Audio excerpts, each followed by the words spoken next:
अब मैं आज के अपने प्रमुख वक्ता एवं इस कार्यक्रम की अध्यक्षता कर रहे प्रोफेसर श्री सूर्य प्रसाद दीक्षित जी से निवेदन करता हूं कि वह अपने वक्तव्य के द्वारा हमारा मार्गदर्शन एवं हमें अनुग्रहित करें। आदरणीय पत्रकार डॉक्टर सिंह, विशिष्ट अतिथि अफगानिस्तान से आए हुए खदर साहब और तारा जी, मेरी शिष्य और पूर्व सहयोगी प्रोफेसर श्रुति जी और व्यायाम परिवार के समस्त मित्रों, सबसे पहले तो आप सबको और आप में से प्रत्येक को बहुत बहुत बधाई इस विश्व हिंदी दिवस के उपलक्ष्य में। आप जानते हैं हिंदी जगत ने या भारत ने 3 दिन हिंदी के नाम पर समर्पित किए हैं। एक 14 सितंबर जिसको राजभाषा दिवस कहा जाता है, हिंदी दिवस कहा जाता है, कुछ लोग भारतीय भाषा दिवस कहने के भी पक्ष में हैं। दूसरा ये 10 जनवरी का विश्व हिंदी दिवस और तीसरा भी आएगा 21 फरवरी को मातृभाषा दिवस। इन दिवसों को नामित करने के पीछे उद्देश्य यही है कि हम हिंदी के साथ जुड़े रहें, उसके वैश्विक चरित्र से जुड़े, उसके मातृभाषा रूप से जुड़े, उसके राजभाषा रूप से जुड़े। और यही हिंदी की विभिन्न छवियां हैं, उसके विभिन्न रूप हैं। जैसा बहुत विस्तार से सिंह साहब ने बताया और आप सुविदित है, आप सब लोग जानते हैं, लगभग 1500 वर्ष पुरानी भाषा है ये। और इसका विस्तार आज से नहीं, वर्षों पहले से अंतरराष्ट्रीय स्तर पर रहा है। जो विभिन्न भाषा परिवार इस देश में विकसित हुए, उसमें हिंदी एक ऐसी भाषा इस रूप में उसका जन्म हुआ और विस्तार हुआ जिसमें विश्व की विभिन्न भाषाओं का, अनेक भाषाओं का योगदान है। जो हिंदी आज हम आप बोल रहे हैं वो संस्कृत की तो पोष्य पुत्री है ही।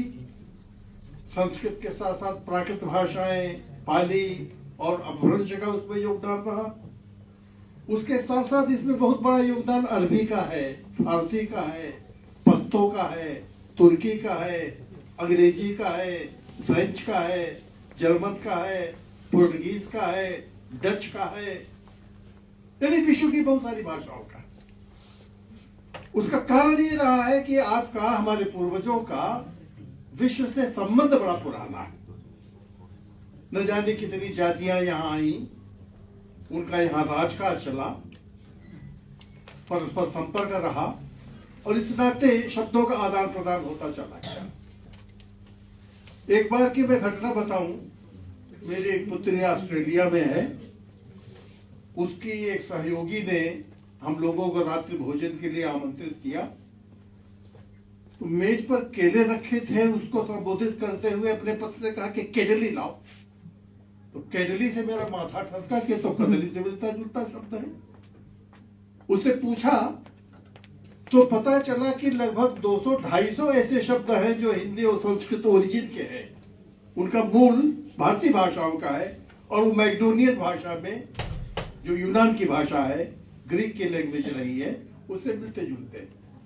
स्वाभाविक है कि चूंकि सिकंदर यहाँ इस देश में आया, उसके बाद सेल्यूकस का आक्रमण हुआ और फिर सेल्यूकस की पुत्री कार्नेलिया से चंद्रगुप्त मौर्य का विवाह हुआ, तो आदान प्रदान बहुत दिनों तक रहा होगा। न जाने कितने लोग आए होंगे, गए होंगे और अपने साथ भाषा ले गए होंगे, भाषा लाए होंगे। ये जो वैश्विक विनिमय है, यह हिंदी के साथ बहुत पुराना है। यहाँ आप देखें, लोदी आए, खिलजी आए, तुगलक आए, गुलाम वंश के लोग आए और उसी के साथ साथ फिर पठान आए और उनके साथ अपनी अपनी भाषाएं आई और केवल आक्रमणों के माध्यम से ही नहीं आई, एक विशेष प्रकार के धार्मिक अनुबंध के अंतर्गत आई। यह आकस्मिक नहीं है कि ऋग्वेद की भाषा और जन्मावस्था की भाषा लगभग 60% मिलते जुलते शब्द है, जिसको आप वैदिक संस्कृत कहते हैं। उसी आधार पर इंडो ईरानी भाषा परिवार बना, तो यह आदान प्रदान बहुत पुराना है।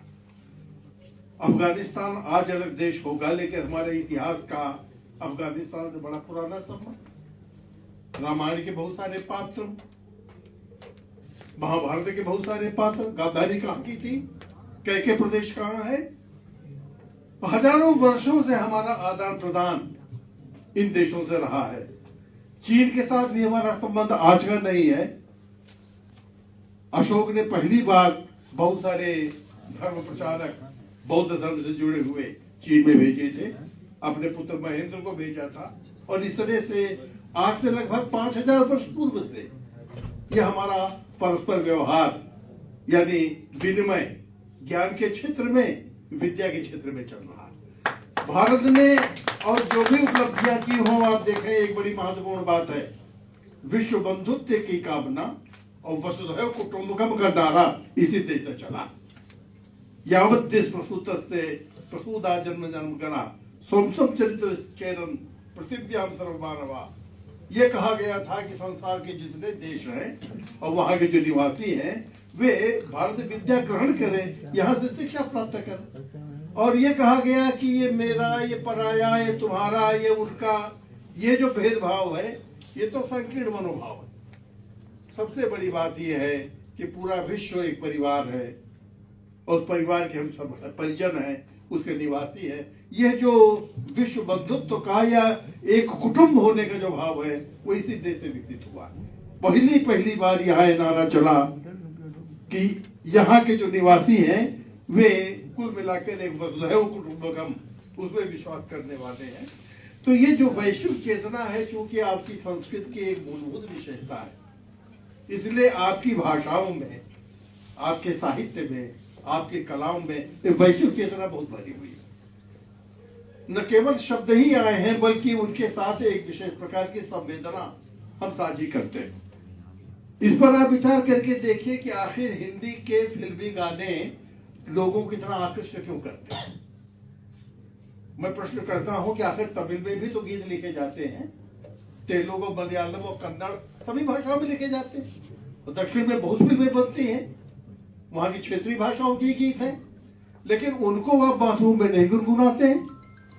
हिंदी गीतों को वे लोग भी जो हिंदी नहीं जानते बल्कि राजनीतिक विद्वेषवश कुछ विरोध भी करते हैं, वे भी बंद कमरे में उन गीतों को गुनगुनाने के लिए बाध्य हैं।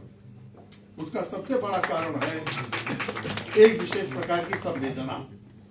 देखिए, भाषा केवल शब्दार्थ के माध्यम से नहीं चलती है, भाषा चलती है संवेदना के माध्यम से, जिसको लिंग्विस्टिक सेंटिमेंट्स कहते हैं। बहुत सारे शब्द ऐसे हैं जो तमाम भाषाओं में एक जैसे हैं। अब जैसे ना का भाव है, प्राय हर भाषा में चाहे नो कहें चाहे नहीं कहें, वो एन से ही प्रकट होता है और वो एक संवेदना के माध्यम से एक दूसरे तक पहुंच जाता है। तो भाषा संवेदना के सारे चलती, उसी से एक सेंट बनता है, उसी से विभिन्न प्रकार की अनुभूतियां आती हैं, उसी से ध्वनियां निकलती हैं और वो ध्वनियां फिर शब्द रूप में गठित हो जाते हैं और शब्दकोशीय अर्थ बन जाते हैं, वो डिक्शनरी में माने जाते हैं। तो कहने का तात्पर्य ये है कि ये वैश्विक चेतना एक विशेष प्रकार की संवेदना है जो हिंदी में आज से नहीं बहुत अरसे से विद्यमान, और इसीलिए उसके भिन्न भिन्न रूप समय समय पर विकसित होते चले गए। जैसा मैंने कहा कि आरंभ इसका प्राकृत भाषाओं से हुआ, उस प्राकृत से ही एक नई तरह की भाषा निकली जिसको हमारे यहाँ प्राकृताभास कहा गया। प्राकृताभास माने प्राकृत जैसी दिखाई देती हो ऐसी एक हिंदी, जिसको हमारे इतिहासकारों ने पुरानी हिंदी नाम दिया, वो अपभ्रंश से विकसित हुई। उसी हिंदी के फिर भिन्न भिन्न रूप जो देश देशांतर गए। अब आप अफगानिस्तान से थोड़ा बगल में जाएं, ताजिकिस्तान, उज्बेकिस्तान, वहां की जो ताजिकी भाषा है उसकी और हिंदी की 60% शब्दावली समान है, बल्कि कभी कभी तो उसको देखते हुए शब्दकोश उनका बना हुआ है, कभी आप देखिएगा, देखते हुए ऐसा लगता है कि उनके शब्द शायद ज्यादा शुद्ध हैं हमारी अपेक्षा, हमारा कुछ बिगड़ गया है। जैसे ग्रैंडफादर के लिए वो बोलते हैं परदादा, हम कहते हैं परदादा। परदादा में तो परायापन आ गया, और जो प्र उपसर्ग है वो प्रकृष्ट के अर्थ में माने ग्रैंड के अर्थ में आता है, ग्रैंडफादर के अर्थ में। ऐसे ही देवर शब्द को द्विवर शब्द के रूप में इस्तेमाल करते हैं। द्विवर जो दूसरा वर है, जब पति नहीं रहता था तो देवर से उसका विवाह हो जाता था, वहां से देवर की प्रथा शुरू हुई। तो ऐसे बहुत सारे शब्द, उनके पीछे एक पूरी संस्कृति है, पूरी सामाजिक संरचना है, उनका धर्म है, उनका दर्शन है। इसका बड़ा पुराना संबंध अफगानिस्तान और भारत के जो पश्चिमोत्तर प्रदेश के ये सारे क्षेत्र हैं, वहां से आपकी संस्कृत का बड़ा गहरा नाता जुड़ा। आखिर वेदों की रचना उसी क्षेत्र में तो हुई है ना, सप्तसिंधु प्रदेश तो वही है, तक्षशिला विश्वविद्यालय तो वही के आसपास का रहने वाला, वही स्थापित। तो भारतीय संस्कृति की धारा जो वही है, तो बात का भूगोल है, बदल जाता है। कहीं किसी का राज्य हो जाता है, कहीं किसी का राज्य हो जाता है, जातियां हैं प्रवृत्त हो जाती है, माइग्रेट कर जाती हैं दूसरे क्षेत्र में, लेकिन संस्कृतियों का नाता बना रहता है। उस रूप में आप देखिए हिंदी के इतने रूप विकसित हुए हैं। ये हिंदी नाम जो आया वो भी हिंदी वालों को दिया हुआ नहीं है। अमीर खुसरो ने सबसे पहले हिंदवी नाम दिया था, गासानतासी ने हिंदुई नाम दिया था। ऐसे ही भिन्न भिन्न प्रकार के नाम उसके चलते रहे। राजस्थान क्षेत्र में इसको डिंगल नाम दे दिया गया, पुरानी राजस्थानी को फिर पिंगल कहा गया। बिहार क्षेत्र में इसको अवहट्ट नाम दे दिया गया। विद्यापति ने जो रचनाएं की वो अवहट्ट है, वो अवहंस है, दो अलग अलग तरह के नाम प्रचलित हुए। दक्षिण भारत में जब हिंदी गई तो वहां उसको गोसाई भाषा कहा गया संतों की बोली है। किसी किसी ने इसको यामिनी भाषा नाम दिया, इसमें मुसलमानी शब्द ज्यादा थे। उर्दू यानी फारसी और अरबी से आई हुई जो मुख्य भावधारा थी, तो उसकी वजह से जो शुद्ध वैष्णववादी थे उन्होंने हिंदुई और यामिनी भाषा का प्रयोग किया। जब इसमें गांधी जी की भाषा नीति के अनुसार उर्दू के प्रसिद्ध शब्दों का योग ज्यादा किया गया तो इसको हिंदुस्तानी नाम दे दिया गया। उसकी प्रतिक्रिया में दूसरों ने इसको भारतीय और आर्य भाषा नाम दे दिया। तो ऐसे मित्रों 1 दर्जन से ज्यादा इसके नाम है और लगभग 1500 वर्षों का इतिहास है। भले ही वो भी क्लासिकल लैंग्वेज नहीं बन पाई, लेकिन शास्त्रीय भाषा बनने की पूरी पात्रता, पूरी क्षमता उस भाषा के भीतर विद्यमान है। और उसके भिन्न भिन्न रूप आपको इस पूरे देश में, देश क्या बल्कि विश्व में दिखाई देते हैं। जिसको विश्व हिंदी कहा गया है, वो विश्व हिंदी दरअसल आज ही के दिन आपके पूर्वज लगभग 150 वर्ष पूर्व गिरबिटिया बन करके अपनी जीविकोपार्जन के उद्देश्य से गए थे। मॉरिशस में, फिर आगे फिजी, सूरीनाम में, गुयाना में, त्रिनिदाद में और ऐसे ही साउथ अफ्रीका के तमाम देशों में, नेटॉल इत्यादि इत्यादि। तो वहां जाकर इन्होंने जिस तरह भारतीय संस्कृति की स्थापना की, वहां जाकर इन्होंने पत्रकारिता का जो विकास किया, वहां जाकर जो पाठ्यक्रम विकसित किया, वहां जाकर जो साहित्य उन्होंने रचा, आज उसको हम विश्व हिंदी का साहित्य कहते हैं। हिंदी के भिन्न भिन्न रूप जो पाए जाते हैं उनमें एक रूप है वैश्विक हिंदी का रूप, जिसको ग्लोबल हिंदी कहते हैं। वैश्विक हिंदी के तात्पर्य कि वो किसी एक क्षेत्र, किसी एक देश या किसी एक राजनीतिक बाउंड्री के भीतर बनी हुई नहीं है, उसका बड़ा व्यापक परिभाष। जैसे सिंह साहब कह रहे थे, अब उसको किसी एक निश्चित व्याकरण के आधार पर ही बांध करके आप नहीं चल पाएंगे। जो कोई भाषा वैश्विक स्तर पर पहुंचती है, जैसे अंग्रेजी वैश्विक स्तर पर पहुंची तो अमेरिकन इंग्लिश अलग है, यूरोपियन इंग्लिश अलग है, ब्रिटिश एक्सेंट अलग है, अफ्रीकन एक्सेंट अलग है, इंडियन एक्सेंट अलग है, उसके भिन्न भिन्न रूप होंगे। क्योंकि जैसे जैसे भूगोल बदलता है, जलवायु के अनुसार हमारे उच्चारण बदलते हैं, उसके साथ साथ सांस्कृतिक संदर्भ जुड़ जाते हैं, तो कई अर्थात छवियां अलग अलग बदल जाती, उनका निर्वाह हमें करना पड़ता, उस भाषा को इतनी छूट देनी पड़ती। अब इसमें शुद्ध अंग्रेजी कौन है उसका निर्णय आज तक कोई नहीं कर पाया। ब्रिटिश इंग्लिश ज्यादा शुद्ध है, अमेरिकन इंग्लिश ज्यादा शुद्ध है, उसी तरह से उर्दू मोहल्ला क्या है, माने शुद्ध उर्दू का उच्चारण कौन सा है, ये भी तय नहीं किया जा सका।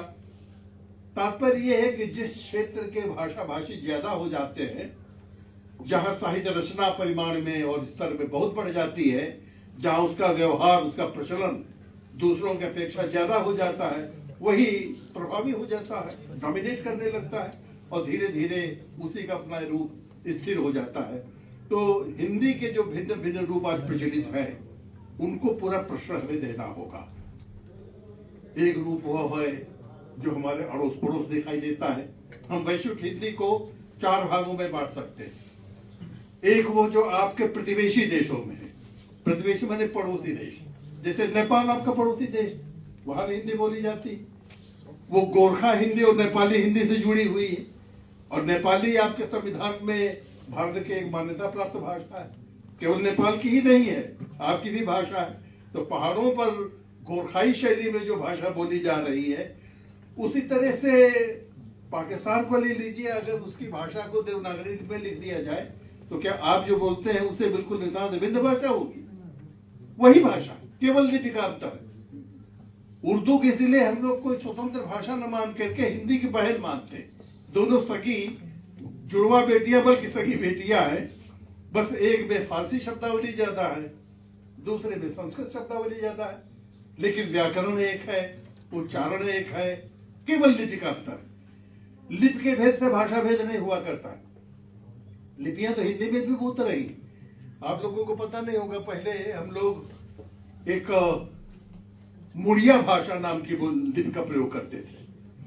मुड़िया जो आज भी कहीं कहीं आपको शायद दिख जाएगी, सेठों के यहाँ दुकानदारों को, जिसमें वो बही खाता लिखा करते थे, वो कैथी कहलाती थी या मुड़िया कहलाती थी, वो भी स्क्रिप्ट थी। उसी तरह से हिंदी में ही आज आप जो मोबाइल से वार्ता करते हैं और टीवी में समाचार देखते हैं, स्पॉट न्यूज आप देखिए, सब रोमन लिपि में आते हैं, लेकिन वो अलग भाषा नहीं होगी, भाषा हिंदी ही कही जाएगी, केवल लिपि उसकी अलग हो जाती। तो लिपि भेद से भाषा भेद नहीं हुआ करता है। लिपि अपनी जगह पर बड़ी महत्वपूर्ण है, भाषा उसकी पूरक बनकर के चलती। तो एक ये हिंदी है जिसको हम पड़ोसी हिंदी कहते हैं। अब धीरे धीरे प्रचलन कब हो गया, नहीं तो किसी समय बर्मा में हिंदी भाषी बहुत हुआ करते थे। म्यांमार जो है, न जाने कितने भारतीय आगे बंगाल से बढ़ते हुए बर्मा में जीविकोपार्जन के लिए जाते थे, वो सब हिंदी बोलते थे, इधर संख्या उनकी कम हुई। उसी तरह से और आगे जाए तो थाईलैंड में, मलेशिया में, इंडोनेशिया में, जो दक्षिण पश्चिमी एशिया के देश हैं, ये भारतीय संस्कृत बहुल देश हैं। बौद्ध धर्म का प्रचार वहां बहुत हुआ, रामलीला आज भी वहां बहुत खेली जाती है। ऐसे ही भारतीय संस्कृति के बहुत सारे रूप वहां दिखाई देते हैं। भाषा के मिलते जुलते रूप मिलेंगे।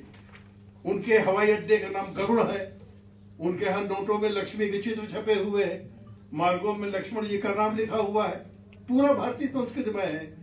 इसलिए ये जो पड़ोसी देश हैं, इनका एक अलग भाषी परिवार है, उस रूप में उसका विकास हमें करना।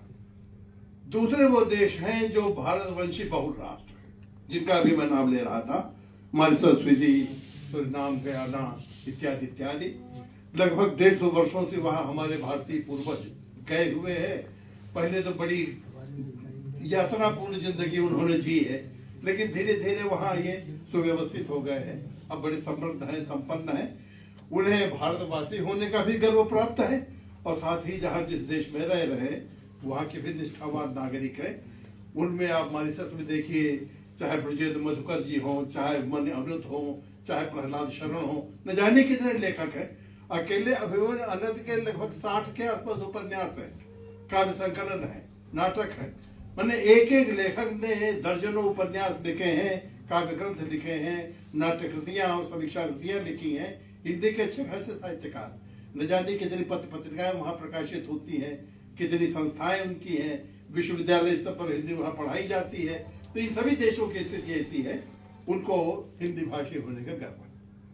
तीसरे प्रकार के वे राष्ट्र हैं जहां हमारे अप्रवासी भारतीय बहुत बड़ी मात्रा में पहुंच गए, एनआरआई जहां पहुंच गए। इस समय लगभग 8 करोड़ भारतवासी संसार के भिन्न भिन्न क्षेत्रों में व्याप्त है, और वहां प्रभावी नागरिक के रूप में, जहां उनको सेकंड सिटीजनशिप मिल गई है, या अभी उद्योगपति के रूप में, व्यापारी के रूप में, नौकरी के धंधे से, किसी किसी प्रयोजन से वहां रह रहे हैं, और वहां चूंकि उस समाज से पूरी तरह अभी सामंजस्य नहीं बिठा पाते हैं, संभव नहीं है भारतीय संस्कृति और यूरोपीय अमेरिकी संस्कृति, तो ये जहां रह रहे हैं वहां इनकी अपनी अपनी भारतीय कॉलोनियां बन गई, इनकी बड़ी संस्थाएं, ये अपने ढंग से वहां पर्वोत्सव बनाते हैं, सब आपस में मिलजुल करके।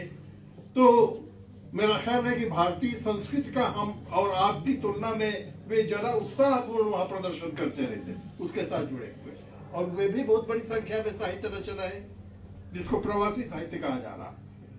हिंदी भाषा साहित्य की एक धारा है जो प्रवासी लेखन कहलाती है, उससे जुड़े हुए जो लोग हैं, ये तीसरे तरह के परिवार। चौथे तरह के परिवार आप पाएंगे, आज से नहीं बहुत अरसे से जिन लेखकों के मन में भारतीय साहित्य, भारतीय संस्कृति और विशेष रूप से हिंदी भाषा साहित्य को जानने की जिज्ञासा पैदा हुई। उन्होंने इस क्षेत्र में जो कार्य किया, आप उनमें पाएंगे बहुत बड़ा महत्व उसमें चासोविस्की का है, बहुत बड़ा महत्व उसमें डॉक्टर ग्रियर्सन का है, फादर कामिल गुल्के का है। ऐसे अलग अलग देशों में आप आए और प्रोफेसर दोई का जो महत्व है चीन में हिंदी को स्थापित करने का, उसको विश्व स्तर पर पहुंचाने का, उसी तरह से वारनिकोव को जो योगदान, जो महत्व दिया जा सकता है रूस में हिंदी साहित्य को, खासतौर से रामचरितमानस को लोक प्रचलित करने का। अलग अलग देशों में जाएं, आप पाएंगे कि ऐसे सैकड़ों विद्वान हैं, कवि लेखक हैं, कथाकार हैं, समीक्षक हैं, पत्रकार हैं, माने भाषा साहित्य के जितने रूप हैं उन सब में उनकी अग्रणी भूमिका है।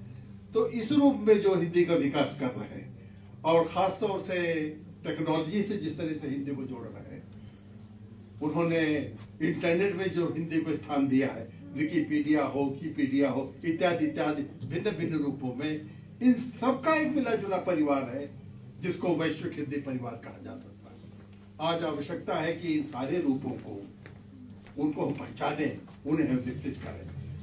केवल एक क्षेत्र की या एक प्रदेश की भाषा हिंदी नहीं है।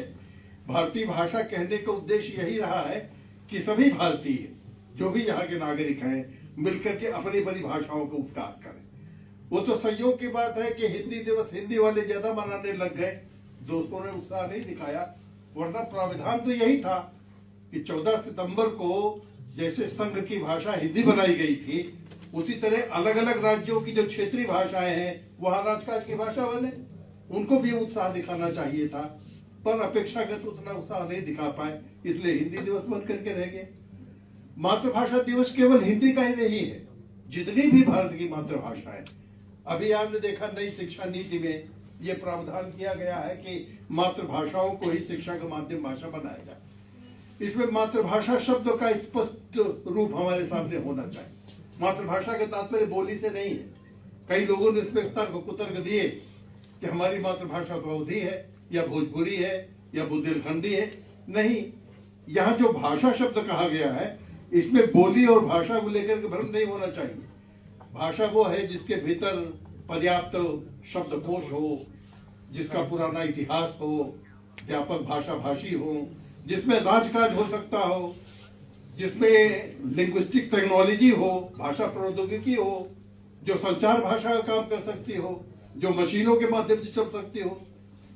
इस रूप में विचार करना होगा कि अभी अवधि में, भोजपुरी में ये संभावनाएं नहीं है, इसलिए मातृभाषा का तात्पर्य होगा खड़ी बोली माध्यम से भाषा।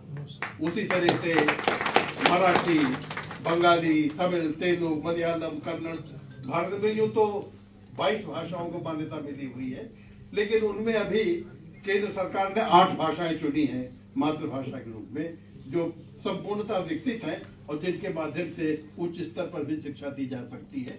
उस रूप में इनको विकसित करने की आवश्यकता, और उसके पीछे तर्क यही है कि अपनी मातृभाषा में आप जो मौलिक चिंतन कर सकते हैं उतनी दूसरी उधारली हुई भाषा में नहीं कर सकते। उसमें ज्यादातर क्षमता आपको शब्द के स्तर पर भाषा सीखते हुए खर्च करनी पड़ती है, जो यहाँ अनायास आपको मिलता चला जाता है। तो इस रूप में जब आपका चिंतन अपनी अपनी मातृभाषाओं में होगा तो हमारा बौद्धिक विकास या विषय का विकास अपेक्षाकृत ज्यादा होगा। उस रूप में विश्व भाषा दिवस को मनाने की आवश्यकता है। तो जब हम आज जो वैश्विक स्तर पर एक ग्लोबल विलेज का नारा दे रहे हैं, एक वैश्विक संसार में रह रहे हैं, और दिनों दिन उस दिशा में बढ़ना आवश्यक भावी। आप राष्ट्रीय प्रादेशिक सीमाओं में सिमट कर नहीं रह सकते हैं, एक दूसरे पर इतने निर्भर है, आदान प्रदान निरंतर बढ़ता चला जा रहा, तो उस रूप में भाषा का भी विकास करना बहुत जरूरी है। मुझे बहुत खुशी है कि हमारे बच्चों ने बड़े उत्साह के साथ ये आयोजन यहाँ संपन्न किया और ये दिखाया कि स्वतः उनके भीतर स्फूर्ति है, उनके भीतर एक लालसा है भाषा के विकास की, संस्कृति विकास की। इसके लिए उनको जितनी बधाई दी जाए, बहुत बहुत शुभकामनाएं और बहुत बहुत धन्यवाद।